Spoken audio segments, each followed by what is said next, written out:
Welcome to the Streetboard Connection with Tommy. This video is on your SmackDown spoilers, WWE main event spoilers, and birthdays, and other wrestling news around the world. What happened after Raw this week? There wasn't anything described by the dirt sheets, so I'm guessing there wasn't any action. But there was some action that was advertised on as a dark match, main event, but the match actually didn't happen. Instead, there was a tease of a match by R-Truth, which I'll go to that after I do the SmackDown results. Happy birthday goes to Pat Patterson, a.k.a. Pierre Claremont, turning 75 years old on Tuesday. Creative genius and creator of the Royal Rumble match still works for WWE on a part-time basis. Tyler Breeze turned 28 years old on Tuesday. R-Truth turned 44. Does this guy age any? I'll give you a little clue to it. Roman Reigns said that he's like 50. Scott Bam Bam Bigelow died on January 19, 2007. At the age of 45, several drugs were found in his system at the time of his death, and he was also suffering from a heart problem. But with all that, what have you? Breaking news, WWE Tough Enough winner Josh Bredl is in the doghouse for using the hashtag social jobbers on Twitter during Monday's Raw. Bredl, who wrestles using the name of Bronson Matthews, removed the tweet after Kevin Owens and Stardust were among the main roster wrestlers who took to his tweet himself. Stardust told Bredl to enjoy dressing in the hall, Dick. He added that Bredl was not blocked but rather banned.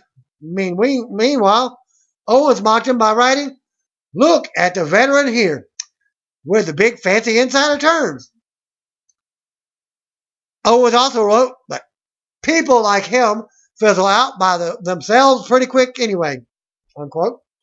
It'll be hard enough for Bredl to fit in after winning his contract on Tough Enough, but he just made his life a lot more difficult. The new season of Total Divas premieres on Tuesday nights at 8 p.m.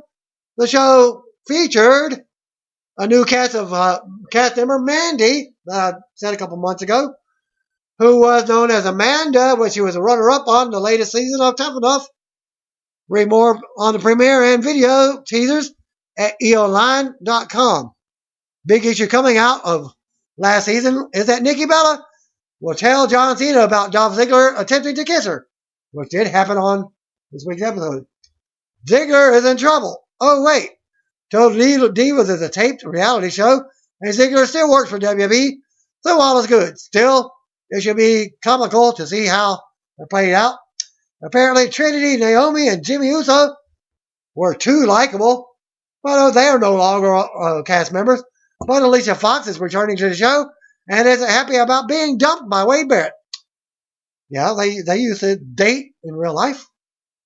Well, they put them on the show, too. Sami Callihan, a.k.a. Solomon Crow from NXT, Billy Gunn, Rhino, Tommy Dreamer, and Brian Cage have been announced for Dreamer's next House of Hardcore event on April 16th at the former ECW Arena. As Dreamer's contract is up with WWE as of now, Sunday's Royal Rumble pay-per-view is said to be an all-hands-on-deck show with every talent backstage in case they're needed, unless they're out with an injury, as Dreamer was saying. WAL B10 in Albany, Georgia reported that a WWE live event scheduled for Friday, January 29th has been canceled and has not been replaced as of yet. Arena officials said that WWE canceled the event to give their performers time to rest and insisted it had nothing to do with the ticket sales. Fans who bought tickets to the event are being refunded, and the venue is working with WWE to reschedule a future event in Albany. Paige recently spoke with Eric Goldman of IGN to promote the return of WWE Total Divas. Full interview can be found on IGN.com.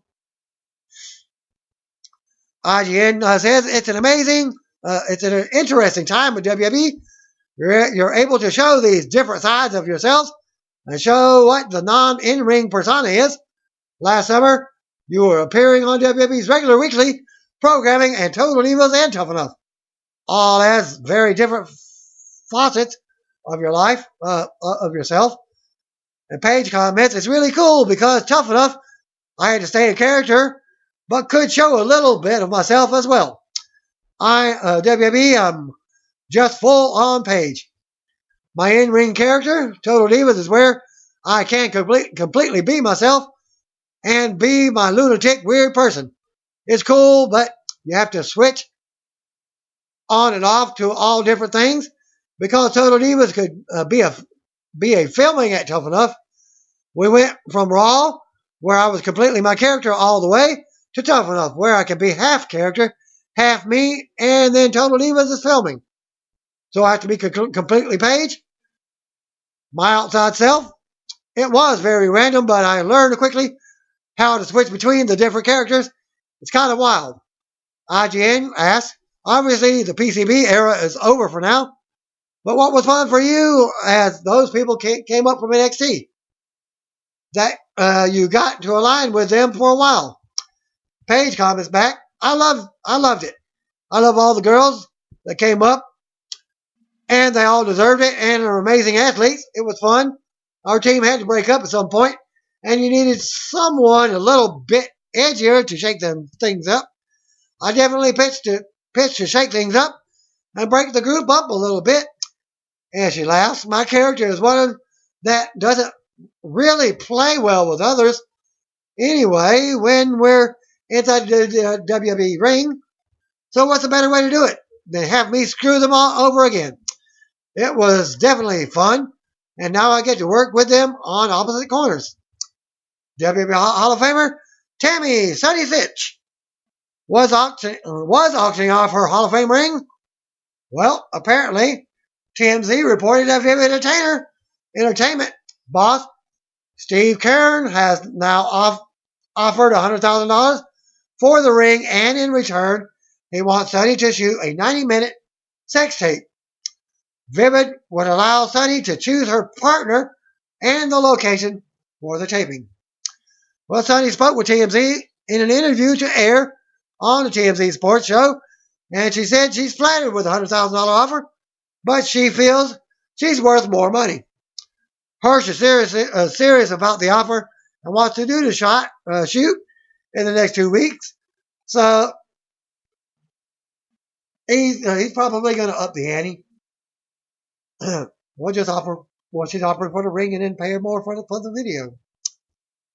Xavier Woods plays Punch Club in his new video for upupdowdown channel.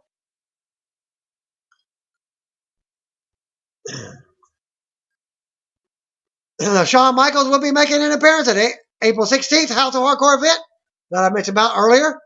Here's a list of the talents also advertised for the show as well. Shawn Michaels, Tommy Dreamer, Ricky Jagger Steamboat, Kurt Hawkins, formerly of WWE. Probably be going on Brian something. They was going on with TNA. Amber O'Neil, Doc Gallows' wife. That's what I think. And Danny Cage, Blue Meanie from BWO fame. American Wolves, both Davey Richards and Eddie Edwards. Sabu, cheerleader Melissa. Or is it Sabu? Melissa Coates, not cheerleader Melissa. My bad. Little Guido, formerly of ECW fame with the FBI. Marty Jannetty of WWF fame. The Rockers. Stan Delariat Hansen, all wrestling fame. The Outlaw Ron Bass, WWF fame. TNA Abyss, Billy Gunn. Lady Blossom, Jenny Clark. Rhino, Sammy Callahan. The Masked Man, Bill Mascaras from Lucha or Mexico Wrestling. Bill Apter. Wait a minute, he's wrestling? Well, we'll have to see it. Well, he'll be appearing, that's for sure. Just Incredible. Well, wait a minute, I thought he had his last match. Brian Cage, Domino, Deuce and Domino. Kevin Thorne, Maven, coming back to wrestling. Competitors in the event that are listed: Tommy Dreamer, Rhino, Brian Cage, Sammy Callahan, and Billy Gunn. Guaranteed for action in matches. And you can purchase tickets at thecollectorfest.com. You can even find out who's wrestling who. Collectorfest.com. Here's a video of Mickey James on another wrestling podcast this week. Mickey will be appearing for Global Force Wrestling later this month as well. And here's your dark match main event. That did not happen. It was scheduled as Roman Reigns and Dean Ambrose versus Sheamus and Kevin Owens.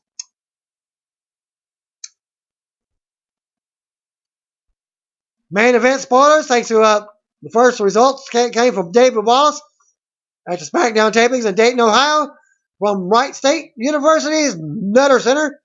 Passed along the following for the main event taping. Dark match. Zack Ryder defeating Fandango. Main event. Mark Henry and Jack Swagger defeating the Ascension. This one was about a 10-minute match. Swagger took most of the heat, and he got a hot tag to Henry for the comeback. Henry hit Victor with the World's Strongest Slam for the pinfall. There was a backstage interview with a social outcast setting up a match against the Dudleys. Neville defeated Tyler Breeze. Neville won with a red arrow in about a 5-minute match. And that was all said from the main event from the first one. Second report, thanks to Jacob Baldridge, who's on Twitter, at Speed Demon 1017 for his results. Jack Swagger, Mark Henry defeated the Decision. Neville defeated Tyler Breeze. Curtis Axel and Heath Slater defeated the Dudley Boys. So he reported brief, but at least he got in all 3 matches. Okay, third report didn't give a name. Zack Ryder defeated Fandango in a dark match. Main event taping results: Mark Henry and Zack Ryder defeated Ascension in tag team action. Neville defeated Tyler Breeze in singles match. Curtis Axel and Heath Slater defeated the Dudleys in a tag team match. Well, the Dudleys are just being jobbers now. SmackDown report number 1. David Wallace. He says roughly half the Nutter Center was tarped off, just like a live event. The crowd was pretty quiet during the main event taping. It's a good turnout for anything but Raw here. Lots of unicorn horns in the crowd. Jericho opened up SmackDown with a highlight reel recap from Raw was shown. Jericho said he is the savior of WWE. Insert New Day minus Francesca with the trumpet or whatever, trombone. They grilled him about his crime against the trombone. They asked the crowd to partake in a moment of silence in remembrance of Francesca. Jericho told them that they're going to be in 6-man tag and introduced their opponents, the Usos and Dolph Ziggler, for their opening match. Usos and Dolph Ziggler defeated Big E, Kofi, and Xavier as the babyfaces won in a 13-minute match with a triple super kick on Xavier Woods. Becky Lynch defeated Alicia Fox with Brie in her corner. Charlotte and Ric Flair were on commentary. Becky won by submission with a disarmer. Miss TV with Dean Ambrose, who compared the Last Man Standing match to an amusement park and explained all the rides he's going to take KO on: the ring apron, the barricade, the announcer's table. Ambrose said he's going to put Owens through the announce table and be the last man standing. Owens came out and said he's more of a zoo enthusiast. He said he's obsessed with the IC title. He said Ambrose would be unconscious and would become the champ. Ambrose challenged him to fight. Miz attacked Ambrose. Owens came to the ring and hit The Miz with a pop-up powerbomb. Ambrose recovered and attacked Owens, hit Dirty Deeds, and led the crowd into a 10 count. Match number 3, Bray Wyatt over Ryback. Wyatt won with Sister Abigail following interference from the other Wyatt family member, so it should have been disqualification. Titus O'Neil went over Stardust. Titus won with a sit-out spine buster. Well, that's his finisher. With Stardust coming off the top rope. And that's a Clash of Titus. Callisto was interviewed backstage by Renee Young. League of Notions beat up Callisto afterwards backstage. Roman came out for his handicap match against all the League of Nations members. He cut an in-ring promo about how he'll overcome the odds in the Royal Rumble. Well, this match wasn't even given any hype to be in a handicap match anyways. Let's see how it does on the next report as well. Well, Roman Reigns defeated Sheamus, Rusev, Alberto Del Rio, and King Bear by disqualification. Ravens won when the League of Nations members all attacked him at the same time. Well, you got a 5-second in-ring beatdown before you can get disqualified before another man can be legal. Usos ran out for the save. Lee took out the Usos. Reigns fired up. Cue the Wyatt family sounder, and they all surround the ring. Reigns took out Luke Harper, Eric Rowan. Braun Strowman knocked out Reigns out of the ring. Reigns was taken out by Harper and Rowan on the outside. They threw him back inside the ring to take Sister Abigail from Bray. The Wyatts posed as the lights went down to end the taping. In what was presumably a dark match segment, R-Truth came out to check on Reigns. Reigns took the mic and said, "Truth comes out when he's not supposed to." It's a rib on Truth then. "It's his birthday," Reigns says. The whole locker room then comes out, kayfabe. The entire roster comes out, and Reigns led the crowd to singing happy birthday. Reigns clowns around by telling the crowd that he turned 50. But he's only 44. They close the show with R-Truth. "What's Up" song. A great ending, and you can see the video there. Thanks to Jacob Albridge for the second report for SmackDown. Jericho starts off SmackDown with a promo about Royal Rumble. Tag Team Champions New Day interrupt, and remember, Francis Guest, the trombone again. Segment leads to the New Day versus Dolph Ziggler and the Usos. Usos and Dolph Ziggler defeated New Day with a triple super kick. Becky Lynch defeated Alicia Fox by submission. The Miz comes out for another edition of Miz TV. His guest was Kevin Owens and Intercontinental Champion Dean Ambrose. They talked about their last man standing match at the Royal Rumble. Ambrose ended up hitting Dirty Deeds on the Miz. Owens then hits up a pop-up powerbomb on Miz to end the segment. Bray Wyatt defeated Wyatt.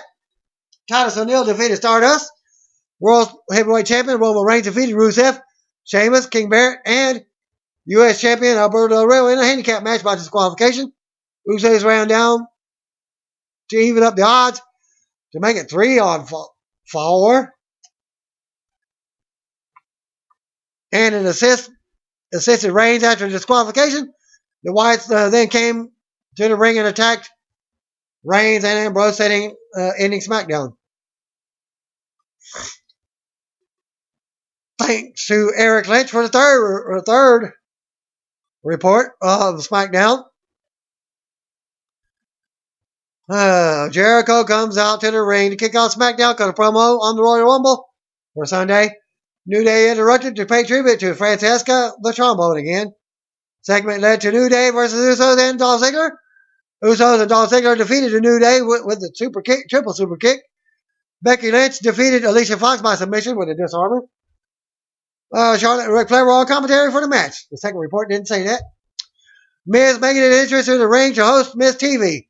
His guests are Kevin Owens and Dean Ambrose comes out to hype their last man standing match for the Royal Rumble on Sunday. Ambrose lays out the Miz. Then Owens hits up the pop-up powerbomb on Miz to end the segment. A little bit different. Worded and what have you. Bray Wyatt defeated Ryback in singles match. Titus O'Neil defeated Stardust in singles action. Roman Reigns defeated Rusev, Sheamus, King Barrett, and Alberto Del Rio in the handicap match by disqualification. As the Usos ran in to even up the odds to make it 3-on-4. As they brawled to the back, which was Rusev, Sheamus, King Barrett, and Alberto Del Rio. Yeah, 4.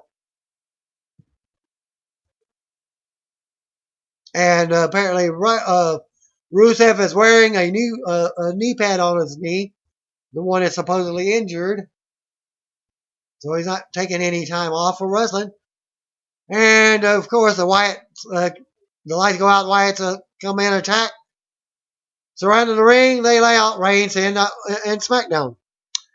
After the Wyatt family made their way to the back, R-Truth walked out to the ring, down to the ring to check on Reigns. Reigns wished him a happy 44th birthday, and with that, most of the WWE roster comes out on stage and sings happy birthday to R-Truth. Go to the video and see what they're talking about, because the video will speak more louder than my words and all 3 reports. Thanks again. Peace out. See you on again. Thanks for reviewing. Peace out. God bless. And if you don't know, just call me brothers and sisters.